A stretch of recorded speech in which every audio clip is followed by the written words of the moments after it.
Toza la kati ya ndau ya rive kono na gêne. Total on komi na gêne ko koti na ndau ko te ngo yebi no gêne vite. O yebi te ko.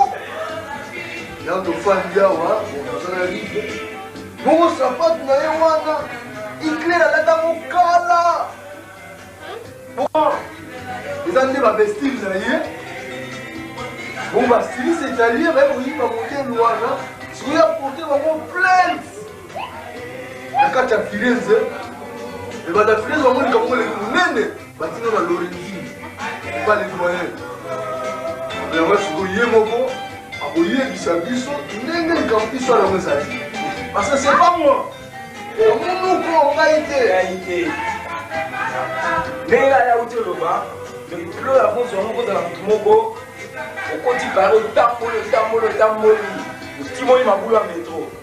Si on reprend ma place sur la timon raté, on va vous il y a un négé, il fait la tika capo, il fait la limo à la taille, il fait la coupe à toi.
L'ordre mondial de la religion Kitendi en marche, King de Kimakuta, vous invite. Voilà, mesdames et messieurs, vous êtes nombreux, vous qui nous suivez partout dans le monde, sur Teddy Mo la télévision, vous nous suivez sur Kenaya Show TV, donc Aweza Bongo, les étoiles de médias de Brazzaville. To yé pena awa, n'engé to yé bisaki bino déjà na départ que de quitter sur place pour un événement, il y a passation des pouvoirs entre Riveco, Nona Stervos, Niakos, Bandeko Brazzaville, va festoyer, il y a une presse, quand on est au Lagabino, to quitter awa pour que tu aies exclusivité. Nazanga mon côté, Nazana Kenaya Show, bonjour. Bonjour, Christelle Massoir pour les Lions. Voilà, déjà nous avons un événement. Ouais, événement, balobi lelo Brazzaville les a yakoyinda. Yemoko Riveko no balobi talara lelo de passation de pouvoir. To le bela qui a la fois passée. Donc voici le jour J ne a penza lelo. De là penza ma solo penza ya religion qui tenzi. Et ça la penza passation de pouvoir de Stervos Niarkos à Riveko no. Donc lelo de match penza ya où match ezao quand ndenge Kenya cha lobby donc botika la vraiment connecté pour que bozoa ba image nyonso ndenge toza atona ba sapeur déjà to ko bango après mais to ke na bango na cimetière to honorer Rafa Bonzeki to tia fleur na cimetière ya Rafa Bonzeki et ça te fait comment que ba sapeur va songer na un grand na jour où il y a passation de pouvoir va songer na grand moko Rafa Bonzeki ba kenepe ba honorer ça te fait comment? Ouais, ça fait du bien pour na roman na canon. Le bienfait n'est jamais oublié. Ouais. Donc, baza reconnaissant, bazo yeba ken, non grand nabango père Rafa Bonzeki à Laki. Donc, on a déposé gerbe de fleurs na tombe ya Rafa Bonzeki et à penza événement mon ya bien. Toi na bango wa. To remona bango, to suivre bango, to rolandati. Côté ba on a déposé ba gerbe de fleurs, te rokende kin. To bi lelon de penza ma solo ya diplôme de mérite non. Ouais. De là, pendant ma soirée diplôme de mérite, donc Riveco a mérité place oyo, to nwende oba pesier a mérité donc les londes finalité makambos. Voilà, c'est pourquoi bah étoile et média le lobaye, ninge toza toye pendant un diplôme de mérite au tozo ça na Riveco, non? Juste, Botikala connecté, Botikala branché sur Teddy Mon la télévision, sur Kenaya Show TV, sur Kin Braza News, sur Alert Télévision pour que vous appeliez événement nous n'engezo banda banda awa bisika tokutani pour que cimetière et puis tozongi pour mon annonce n'engoleka. Restez connectés. Merci beaucoup.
Les conseillers spéciaux Jean-Dominique Okemba Moranzambe, Serge Pépin Itou Apoto, très fort.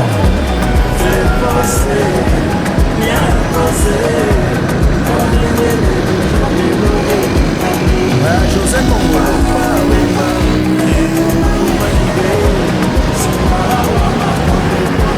Christiana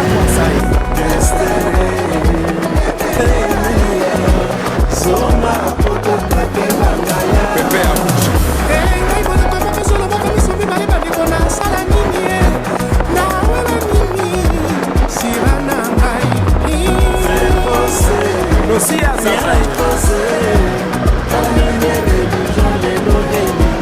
Fernanda Kobila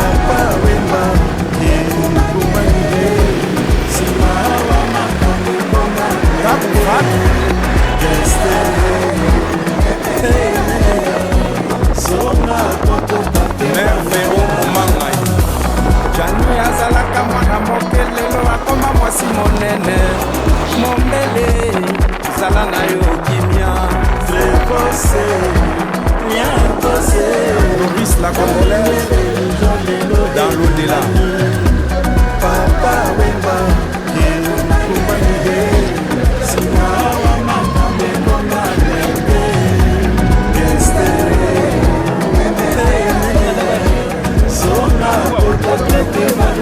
Vieki Michoe Engachele moso Papa forme mwana suka Ayemba na papa wema Atika ne enza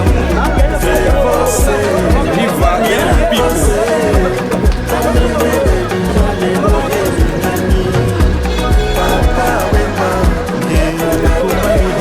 Alex Mouti Olivier Lanoana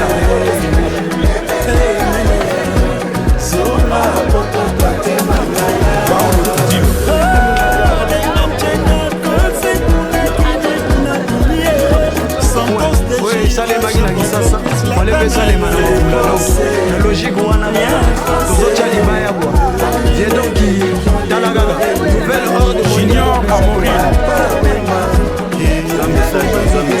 Adolphe Moute Bachila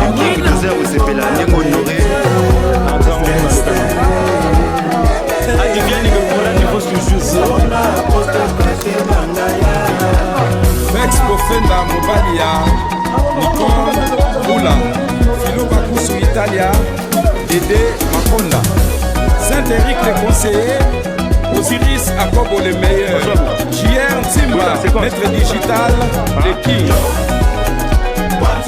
Surtout il y a Kato te dit Serge Caché. Est-ce que commissaire Nabil Okota Maya la France pour qu'elle ne chine et va tomber en verse. Surtout la Turquie te dit Yo que la Turquie Milokos.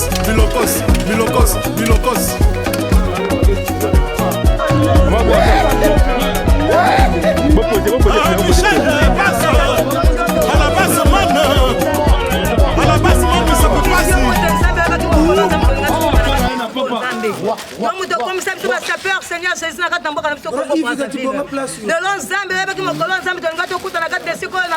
papa. Voilà quoi, honorer artiste Seigneur Jésus, merci pour ton temps.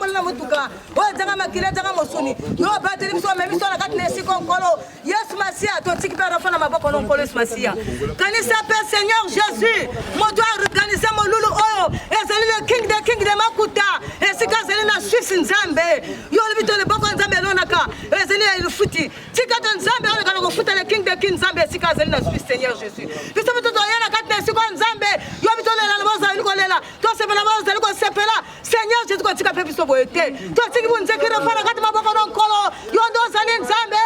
Notre Père que ton Dieu, que ton nom soit sanctifié, que ton règne vienne, que ta volonté soit faite sur la terre comme au ciel. Donne-nous aujourd'hui notre pain quotidien. Pardonne nos offenses comme nous pardonnons ceux qui sont offensés. Ne nous soumets pas à la tentation, mais délivre du mal. Car ça te appartient dans tous les siècles. Le règne, la gloire, la puissance pour des siècles des siècles. Dieu Tout-Puissant, daigne nous accorder à cet instant la sagesse qui découle de la conscience de Jésus-Christ. Que ta sagesse nous inspire et nous instruise. Prends possession de nous. Fais-nous connaître.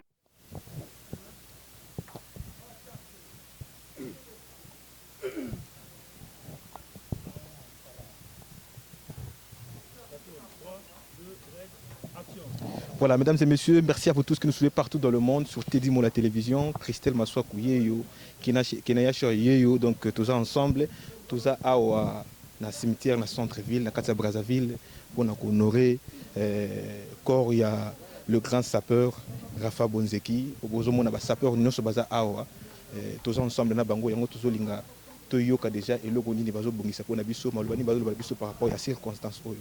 Donc, nous comment vous Sana. Merci Christelle. Merci. Bonjour. Bonjour. Est-ce que tu peux te présenter déjà pour Nazali, président Yela, autrement dit Mouzoulou toujours.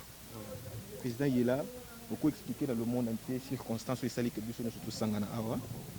Effectivement, Christelle est allé événement monnaie le 10 février.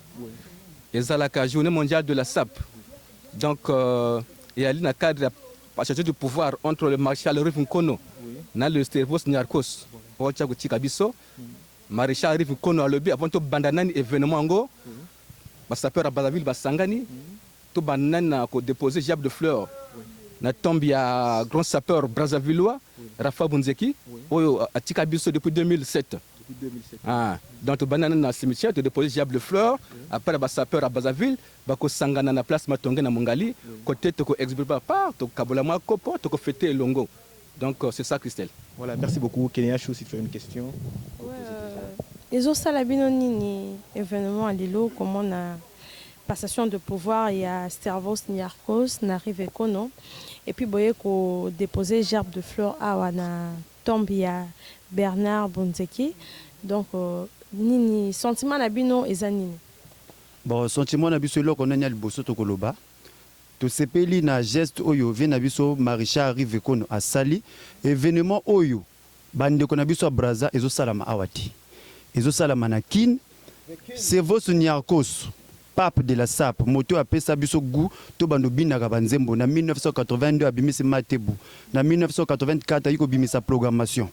Vena biso Maréchal Rive Kono akotaka lisolo wana na 1985 accompagné na Viva la Musica. Yango amoni depuis vie wana akenda bato bako honorer bango bazate yango ya kanisi asala mise pour na Stervos Nyarkos. Mais oyo ezali nani kaka fête ya passation de pouvoir à Sali na kin. Comme Nyarkos a muta batotu asalaka 12 apôtres Brazza kin yango Rive Kono azwaki likanisi asalaki genre de fleurs oyo apesi biso to ya kotika awa donc ngai nazer ko sepena geste o asali. Merci. Tomoni papa Mosusu Nasima ko s'est présenté. Ouais, nga naza Dodo Djigarmani. Donc moko ya ba sapeur ya le Congo. Ben sentiment ezali kaka sentiment de satisfaction au moins dans le monde bato malamu bazali parce que journée mondiale de la SAP ezobeta managi sasa Riva Kono dans sa nouvelle politique de la SAP, il a jugé mieux à ça la lokola intégration vestimentaire donc deux Congo ebeta na forme ezobeta na Gisasa ezobeta na Braza bangai pe kuna batu bakangami cadre moko kaka ba fêter passation des services passation ya témoin ya pouvoir ya SAP pote SAP ezalaki lokola mutuka ekotambola na moi meza na klaxon te etambola na butu eza na bafare te rive kone na cadre nkengedi la tango azotala boro ezozinda en plein fleuve le Congo na sala ndenge nini na bimisa eloko mutu na mai donc dans cette logique là alobaki bana mai ya sefa boko chika la boete bokende honorer grand prêtre ya musika na Rafa Bunzeki mutu apesa biso penza longoni atokende kelasi na banzembo na lokola auto koloba comment le départ de l'école donc dans ce attends ensemble vous pouvez chanter. Ouais comme naza na musique nawa akoko beta ngona cadre kaka ya ba vocal ele na ngona nuance mais na moni que musique na lelo alobi par rapport na ba sentiment ezo animé awa ba sentiment to ye na ngo bongo eza na ngona ordre du jour te donc voilà. Est-ce que vous êtes vraiment d'accord na passation de pouvoir que Rive Kono vraiment a place wana ya Stervos Niarkos? Mais ouais kanana ngai omoni na monde biso to lukaka mutu akoyana libanga a mélanger na zelo na Simon pour atonga mouvement SAP SAP eza mouvement eza recalé moni ba théâtre tango zo banda na ba Braza na ba Gisasa wana tango ba gou ba zuango parallèlement dirire batu et jezo kota mais ce que tango to moni mutu azo na initiative mo boye mais faut que soutenir ba aventurier te to soutenir mutu azo ya na politique moko ya bien a lobby nouvelle vision de la SAP nouvelle ordre mondial de la SAP a lobby nouveau testament de la SAP faut que soutenir et a le sous ba SAP te bosoto et ça peut raza mutu aboya bosoto donc mutu azo ya na ba vision mo malamu ermo fo zala na mbala donc Rive Kono na mutu na ye bikasumu bazala déjà wana mais biso pe tozala ki à côté toza to chetembre pona ko honorer mukoloyo donc ba sapere tundongo zo mona bango ba tirango na quatre épingles ozo comprendre parce que sapere aza mutu aloba non na bosoto donc ni oyo esangisi biso. Voilà. Merci beaucoup. Toko tuna, quelle est la leçon morale oyo bandeko nyonso bazolanda biso siko bako tirer na journée à lelo leçon morale ni bako tika na bandeko nyonso bazolanda biso lelo? Merci na tondi bino motondi boye malamu tozali tosangana awa isika basto basalaki que la SAP ezwa valeur makasi po to bandaki yango akobenga biso voyou ba bandi ba délinquant ba jeune premier papa we mapé asembola ka yango alobi non ezande monzele pona kokoka makambo il faut zala esika ekotsaka mbongo le col okendeke ozane esika kosa ndako ezanga te voiture ezanga te mais bato le col ba c'est vos Niarkos be apesaka biso mayele mvoato kumvoato mais kaso bosa nesika kolala te ngaso na sali boy naluka mayele pe ausombelamba esika pe olala ezande mate ya movimba mais bango basala ba o benga ba chef d'œuvre banzembo wana esila ka jamais valeur tala sapeur le so akina nganda le zo beta ba so ba DJ ba nini moi sapeur ngisa mutute mais banzembo bango beta wana depuis des années 80 c'est un chef d'œuvre. Jamais ici la valeur. Mais quand tu as une proclamation, tu le bengango l'hymne de la SAP. Parce que tant que tu as tout est là, bien classé, tout est là. Donc tu dois se retrouver. Donc le moko de King Saranjoto. Donc eza bango bato asali que eza la Rafa Bunzeki nangambo kuna tozana ekira ba Stervos Niarkos ba MNE ba Papa Wemba. Mais le célèbre Stervos Niarkos, bango bato kotisa idéologie oyo et ça là qui que ba pesa nani ba congolais, ça dit ba yindo tout ba zala ki na poto, ba ko dénigrer bango, ba peta ngo valeur té. Mais na sona kamati moi li solo, ta mususu bele rekoleka. Mais tango Stervos Niarkos ayaka na Papa Wemba na camion bango ya polele, voiture ya polele. Azo matetage na bandeko. Bazakuna mais nyakosa mepesu nini kuna ba mepesu makambawa alibi non papa wemba ndenge wana ayiko yemba banzembo oyo bapesa biso lokumu oyo bato bamonaka biso pamba bazela koluka biso ayemba asite baparisien baza kuna asite na bagriffe na bisika valeur bakasha bagriffe sika valeur mais bakomaki lele koluka bayeba mais tel pas ils penani donc bakoma kolukisa bato wana to oyo bayemba nzembo wana bapesa bango valeur koleka bo bakende d'étude badoctorat tout ça bakoma koluka bango na koluka bapesa bango valeur ti lelo bango bato wana zana ba valeur est-ce que lelo oza congolais à Brazzaville bato lokola Jacques Moulele attention na moni esika Jacques Moulele aza ko solo lale leki nanga ya utofanda wa ba ministre na kotanga bakomba ba ministre te ba konzi ba DG ba lekana na soko ke na palace kuna moi 10 000 20 000 30 000 bazo pesa ba benga na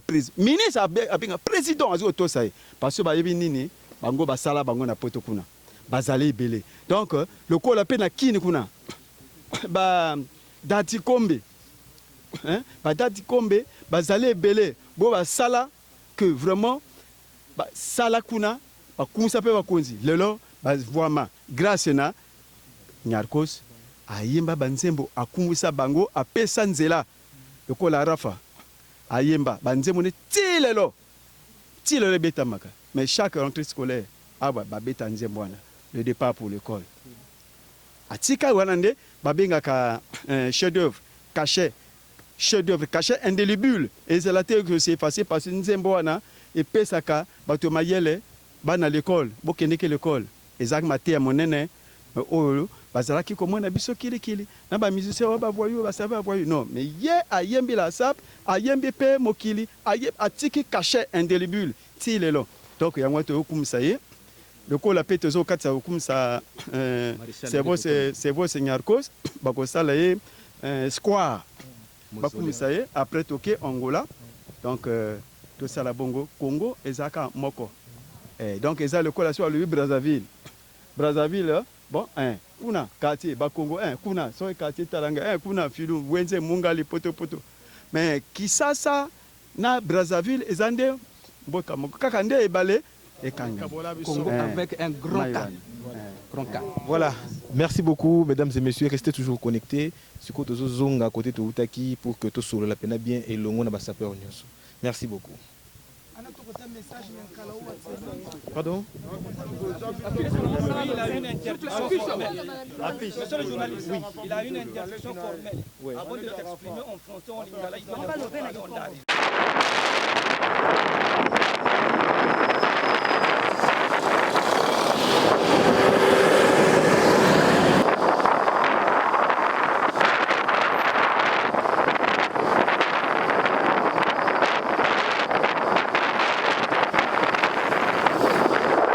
Et voilà, toujours dans le cadre de la festivité. Hein. Toi, quand la festivité, toi, on a fête, il y a passation de pouvoir.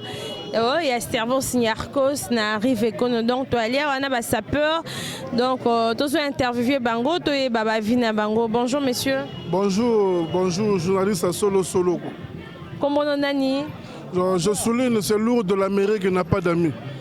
Voilà, donc, tout ça on a fait, quand il s'agit d'un événement, dans le monde entier, mais qu'est-ce qui se passe ici? Événement, le Lausanne nous a passation de service et à pouvoir ma sola forme. Comme vous constatez, là je suis en pleine esplanade de Mungali, en train de chavirer de joie. Je me sens bien, Yumi Kotamoura, c'est un couture le plus pauvre qui vit à Tokyo. Donc, on a 4 réformes. Il y a passation à ma sola forme, la Kimakuma Koutadong. Grand prêtre na biso la salle de Sato Salana na Braza quoi. Yango. Ben on va sentiment on a bu les années par rapport à passation de pouvoir. Est-ce que vous êtes d'accord pour que Rive Konoaz le pape de la SAP ou comment? Non, pour la passation on va vraiment ba congolais ba CP biso ba li donc on va 5 centimes forme. Ceux qui SAP et politique c'est Jean Bouya forme. Donc on CP de makasi pour la prison à Keliboso. Pour li à Boudera je sais pas surtout dans un petit palais, il y a héritier Nesquin, ce grand maître Hipman. Merci beaucoup. Bon, rappelez Bisso, tu es habillé dans quelle griffe? Ouais. Je me sens habillé en Yumi Kotamoura, c'est un couturier le plus pauvre qui vit à Tokyo. Il faut beaucoup lire, parce que c'est un livre. nakotia mpe kazaka otala babiloko parce que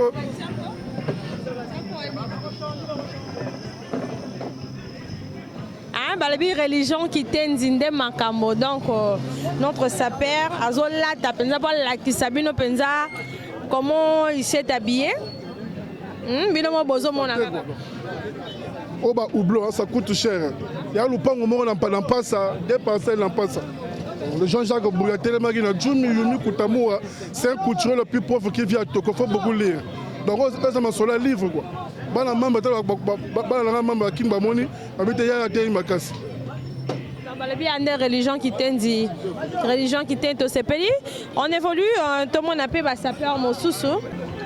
Bonjour monsieur. Bonjour. Bon tout le monde awa le monde entier bazana besoin koyeba toza pona nini touti na cimetière na Rafa Bunzegi tukekosala pot de fleurs comme ya moto na biso ya premier sapeur na le Congo presque donc photo honoré donc ya moto moko alakisa biso nzela lokola papa donc vraiment ni wana.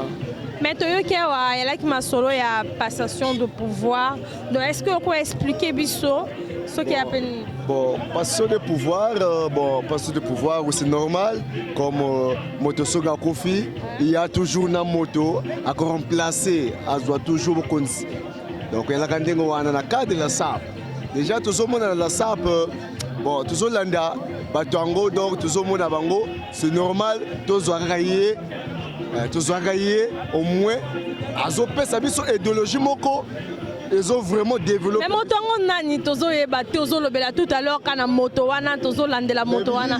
Mais moto wana nani? Bilili tout même Arcos donc Bilili tout eza. Ozomona. Bilili tout eza donc to wutina cimetière Bilili bazomona abakomona ngo bien na télé Congo.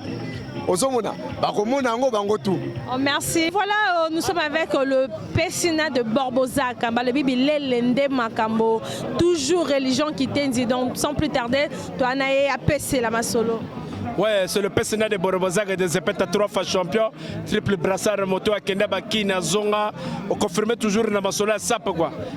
Donc, Ezabongo Lelo, la monnaie chaîne à Mounene Penza donc na sepeli makasi toi qui na cimetière awa to komi on palema tongé sur l'avenue de c'est-à-dire que l'avenue de la paix quoi donc ça la bien précisément rapport mongali donc on a nzela ki toko tala chroniqueuse ya boyazo zwanga bo ko sala na quelle impression makasi nzambe na ngai bon balobi événement lelo ya nini bon événement lelo za passation de pouvoir il arrive en Kono na cerveau Synergos parce que depuis pape de la région qui était arrivé cerveau Synergos à Kenda to tingala na moto mosute lelo franchement c'est la première fois depuis Rafa Bunzeki Akufa Rive Nkono a sangisa ba sapeur to que ne déposer germe de fleurs ya boyzalate initiation eza mabe ou bien eza non eza bien to sepeli na ba surtout ba cameraman oyo ba iko soutenir biso parce que lelo na monde ceux qui cameraman azate ozalate ozala no rapendo bomani na palais mais to sepeli makasi liloba na yo ezala nini par rapport et loko Rive Nkono asali non le bananga eza pona Rive Nkono vraiment à continuer à sugawana te parce que Rive Nkono to surnommé pape de la religion biso ba sapeur ya Brazzaville tonzimi azala pape vraiment pona kambaka biso quoi parce que na religion na biso soki papa azate ya rapasi sommes trop merci beaucoup toujours religion qui tenzi nde makambo donc l'événement oyo donc tozozwa ba vie à moto na moto ye moko azo se présenter azanani aye kosala nini et ben impression na yani. Comme on a Arnaud le japonais, le traumatiseur, champion à Brazzaville, Mota qui a représenté le Congo au Japon en 2016. Nazaire au CPLA, na événement où il vient à Sali Maréchal Rive Kono. Pendant que na CPLA Azalawana, mais sapeur Barozalombrié, Barolugaba découvrir Azanani. Viona Azamutakala, Azana Banyakos na Papa Wemba, Azamuta Lelote. Boken internet, Botape Rive Kono, Bogomona Barchifa et Mana Papa Wemba. Donc on a minute oyo, Batoba Steni Mamboyo. Et arrive qu'on a en Diris. Donc, tant qu'on arrive qu'on a le Diris, Arnaud le japonais à Salagi Recherche, a Bimisaki en un événement. Donc, dans les 13e rue Joseph et Dijobo qui ne bosse à la recherche, beaucoup de pièces. On est là, Thibault, là, tu es habillé en quoi? En Diris.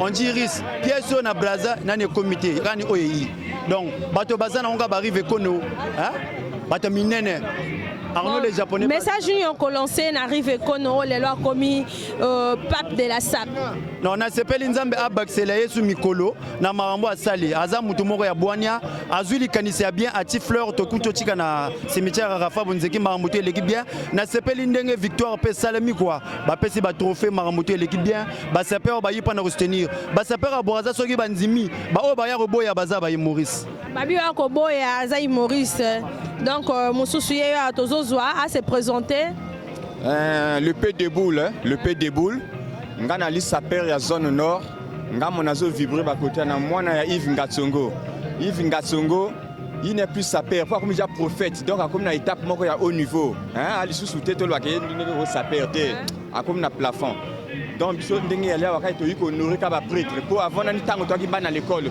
ba oyo ki ba prêtre ba bana ba masolo nde oyo moni ou événement biso to yo c'était d'abord eux donc ya koloba bon lilobanini okopesa na arrive kono pour la passation de pouvoir pour la passation de pouvoir on a sepeli parce que auparavant tango ba makambola ko salama ngana la ko monango en live kana système bas écran mais lelo na komi ko vivre en live et na ko se participer sur le terrain pour mon a sepeli fort surtout ndenge na moni bino liboso ngana ko mona bino na musika mais na sepeli ndenge na mona bino vraiment to komi fara boye et salanga mo eloko merci beaucoup ben to so appel mère na biso alo bana biso ben impression na ye ezanini par rapport ya événement oyo.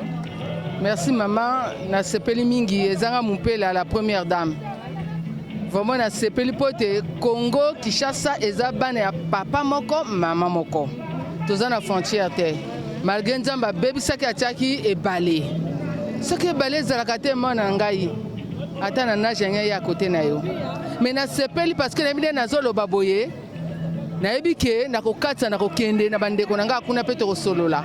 Na sepeli kitoko lisusu akoleka parce que bandeko nanga baso baza kuna bazotala biso pe bakotala biso bakosepela événement eleki kitoko touti cimetière tozongi awa tokomi kodébrouiller mo eloko kolia komela bière tosali mo adjatance. Bon message nini oko lancé na Rive Kono oh lelo akomi le pape de la SAP. Oh là là wana pape ya ba papa nazo senga no sala boro tokende tikoto ozali biso ba mama tokende tikoto ozali ba mama ya Braza mama ya Kin ezanga la première dame upela nazo loba na yo. Ouais, c'était la première dame upela talaka ba Rive Kono yo donc faut umela na yo vanda dans na ngwende na ba le pape de la SAP passation de pouvoir ici donc Tokos.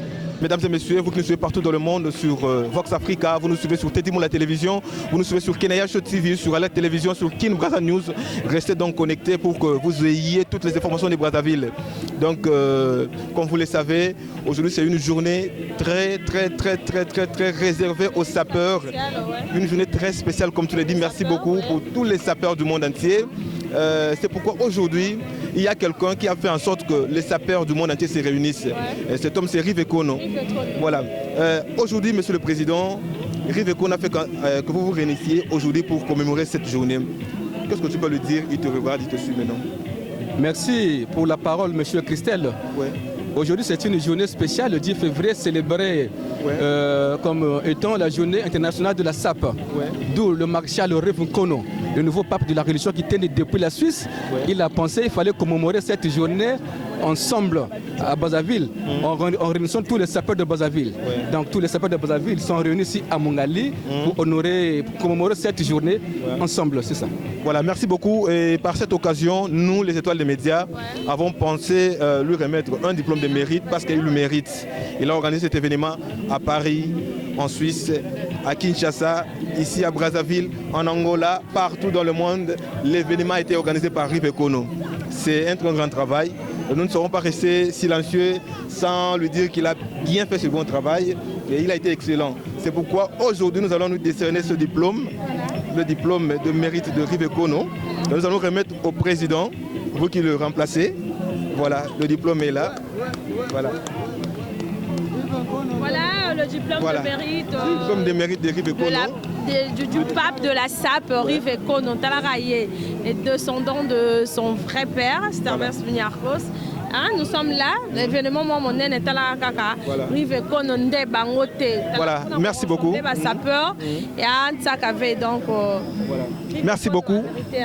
Voilà, merci beaucoup à vous tous qui nous avez suivis. On se retrouve prochainement et continuez toujours à suivre Keneya Show TV. Suivez à la télévision, Tedimo la télévision, Kin Braza News et puis toutes les chaînes à travers lesquelles nous passons. Merci beaucoup.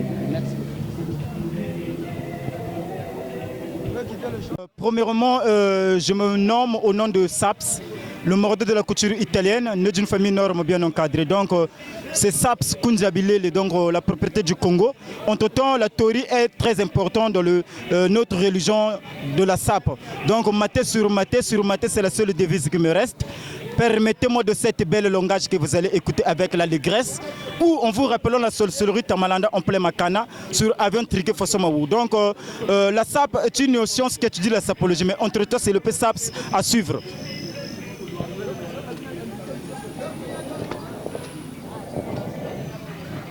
Je me présente d'abord, je suis Bifouma de la SAP International sans frontières, le 242, toujours à Brazzaville. Donc, les lois Zamoulou Mokamakasi, tout justement, tu as matongue, tu as outil kotika germe de fleurs, et pas ya Rafa Wunzeki, donc on a honneur de King de Makuta, Talanega de King de Makuta, ouais, Sangisi de Rive, Congo RDC, Congo Brazzaville. Donc, il faut que mona motaboete, ouais, la mausolée, na King, donc c'est la première fois, donc Talaka niveau. Donc, biso maman to sepeli, so biso maman to ndimi moto na kokene liboso. Et ça biso maman to na ko tele sika bakundaki Yesu, et puis to zonga ke la deuxième fois, to levi te bas Yesu aseko belongoli libanga. Donc to ko le bakota ba papa. Donc ça pisiko comme ya ba maman. Na tikivino donc talaka ba salunte.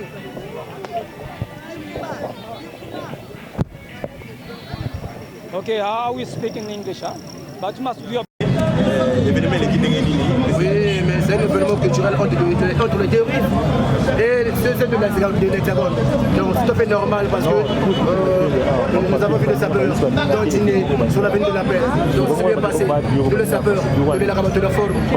Dans la grande et là, jour n'a Donc il faudrait continuer pour y attendre que forme les anaga pour tout petit forme de l'année. Rive Kono, ah grand prêtre de merci Rive Kono. Rive Tigana.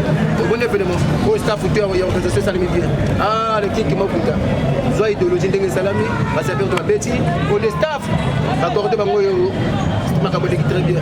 Mais sans oublier les sapeurs. Mingi balelia, bale tu victor côté. Mais je sais pas peut-être qu'il forme na ndenge nayi. Ah, tellement mère ba mengi. Là ma soif, ala tu forme na ndenge nayi. Donc, là où tu me connais pas bord des images, ça s'est bien passé le plus simple. On continue à faire les affaires parce que nous tous on est derrière la Inch'Allah. Voilà, merci beaucoup. Maman, il va par rapport à la fête merci.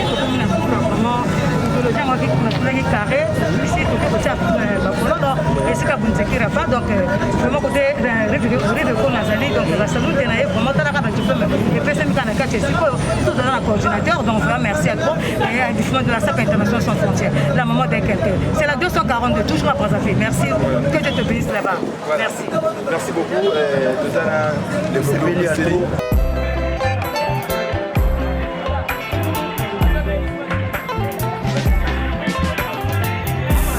Nazalaka très gentil, kitenge bongoli motema na ngai biga solo.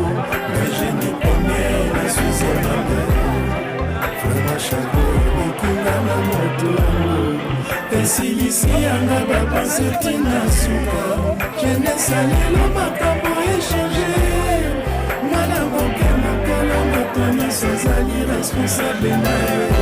La vraiment nazalaka très scolaire. Mokili etimela na bongola ya nalavi. Ifelekanga miso te. Nalingi nalata lizaka nyonso mama. Son Excellence Désiré Cachemire et Bérande Golengele Foum.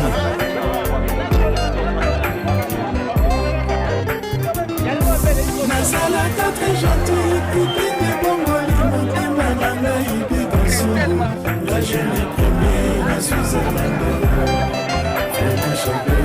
tinga na moto esingisi yanga bapase tina suka jeunesse ya lelo makambo echange bana moke mokolo moto nyonso azali responsable na ye nazalaka tre scolaire mokili etindinga na bongola yanga la vie efelekanga na miso te nalingi nayakalizaka nyonso mama.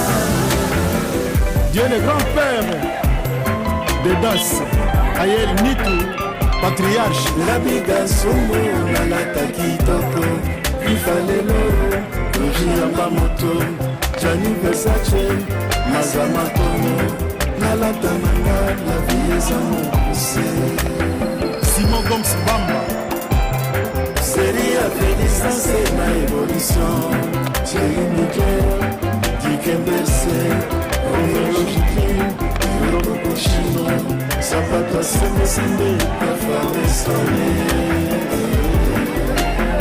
Julien Bwakanda Manu Kosi Sensei Lievin Mazeko les boss de Bienne La biga somo nalata kitoko ifalelo ojiyamba moto Gianni Versace mazamatono nalata nanga la vie eza mokuse Love Africa Moutier, Michel Kisonga Désiré. Série à félicence et la évolution. Thierry Miguel, Dikembese, Romologie, Lorokochino, Zapata Semesende, Perfare Sonné.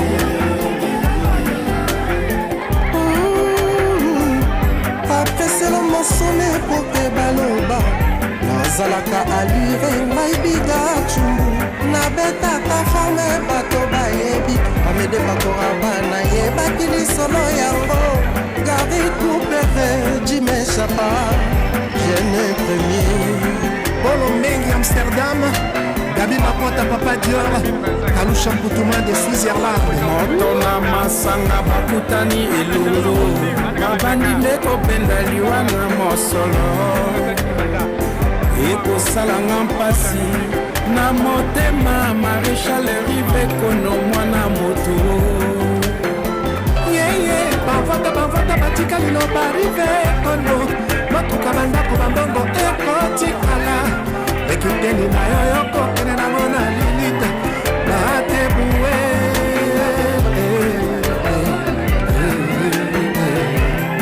proclamation nalanda kinshasa na baza